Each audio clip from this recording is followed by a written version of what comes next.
Сәлеметсіңдер ме оқушылар? Бүгінгі сабақтың тақырыбы мереке құтты болсын. Бүгінгі сабақта жиі қолданылатын сөздер мен фразалардан құрастырылған шағын мәтіндегі негізгі ойды түсінесің. Мұғалімнің қолдауымен заттың атын, сынын, іс-қимылын білдіретін сөздер мен көмекші сөздердің мағынасын ажыратып, ауызша, жазбаша сөйлеу тілінде қолданасың. Жаңа сөздерге назар аударайық. Құттықта, ашық хат, бір-бірімізге, ас. Жіктік жалғауы, мен құттықтаймын, сен құттықтайсың, сіз құттықтайсыз, ол құттықтайды. Оқушылар, жаңа сөздерді сөздік дәптерімізге жазып алайық. Жіктік жалғауын есімізде сақтайық. Бірінші тапсырма. Оқы, қайтала. Мереке құтты болсын. Мерекеңізбен құттықтаймын. Мерекелік дастархан. Екінші тапсырма. Мәтінді оқы.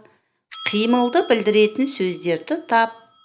Қазақстанда мереке көп. Біз мерекеде бір-бірімізге сыйлық береміз. Ашық хат жазамыз. Жақсы тілек айтамыз. Мереке құтты болсын деп құттықтаймыз. Мерекелік дастархан жасаймыз. Ет асамыз, бауырсақ пісіреміз. Ең үлкен мереке Наурыз. Наурызда наурыз көже пісіреді. Оқушылар, осы оқыған мәтіннен қимылды білдіретін сөздерді табайық. Іске сәт.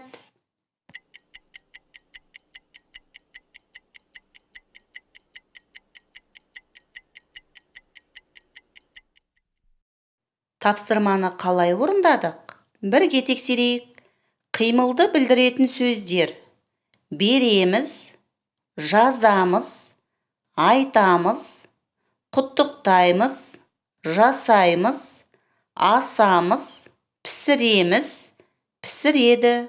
Оқушылар, сендердің де тапсырмаларың сәтті орындалды деп сенемін. Үшінші тапсырма.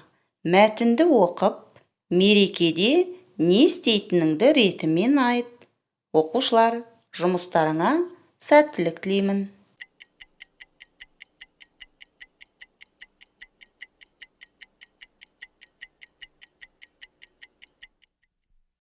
Тапсырманы қалай орындадық? Өз жауаптарыңды біз ұсынған жауап нұсқасымен салыстырып көріңдер. Мен мерекеге дайындаламын. Бір-бірімізге сыйлық береміз. Ашық хат жазамыз. Жақсы тілек айтамыз. Мереке құтты болсын деп құттықтаймыз. Мерекелік дастархан жасаймыз. Ет асамыз. Бауырсақ пісіреміз. Оқушылар, сендердің де тапсырмаларың осындай болды деген ойдамын. Төртінші тапсырма. Суретті пайдаланып жауап бер. Мерекеде не істейміз? Оқушылар, ойланайық.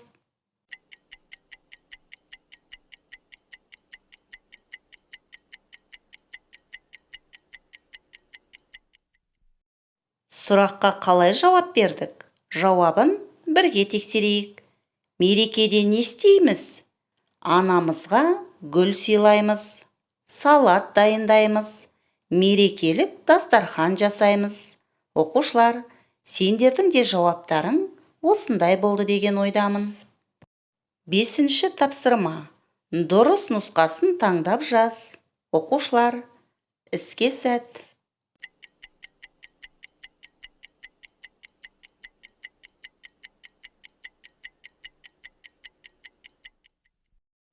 Дұрыс нұсқасын қалай таңдап жаздық? Бірге тексерейік. Қазақстанда мереке көп.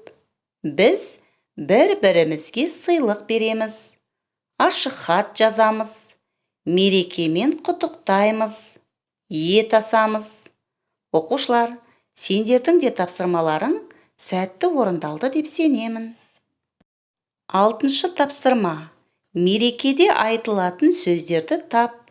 Оқушылар, ойланайық.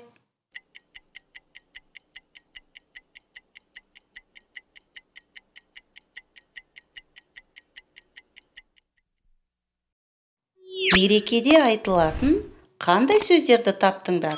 Жауабын бірге тексерейік. Мереке құтты болсын. Құтты болсын. Мерекеңмен құттықтаймын. Оқушылар, сендердің де жауаптарың осындай болды деген ойдамын. Кел жаттайық. Оқушылар, Ғабиден Қожахметтің елі қымбат ұланға өлеңін бірге оқып жаттайық. Қойып бірде сұрағын, әлде іштей сынады. Балалардан мұғалім не қымбат деп сұрады. Қымбат деді даламда, қымбат деді бабамда, қымбат деді көлімде, қымбат деді жерімде. Сонымен оқушылар, бүгінгі сабақтан не үйрендік? Жиі қолданылатын сөздер мен фразалардан құрастырылған шағын мәтіндегі негізгі ойды түсіндің. Мұғалімнің қолдауымен заттың атын, сынын, іс-қимылын білдіретін сөздер мен көмекші сөздердің мағынасын ажыратып, ауызша, жазбаша сөйлеу тілінде қолдандың. Енді бүгінгі сабағымызға кері байланыс жасайық. Сендерге барлық тапсырма түсінікті болды деген ойдамын. Үйге тапсырма 104-ші беттегі 7-ші тапсырма. Бір-біріңнен мерекеде не істейтіндеріңді сұрап, диалог құрыңдар, сұрақтарды пайдаланыңдар. Оқушылар, сабақ аяқталды, сау болыңдар.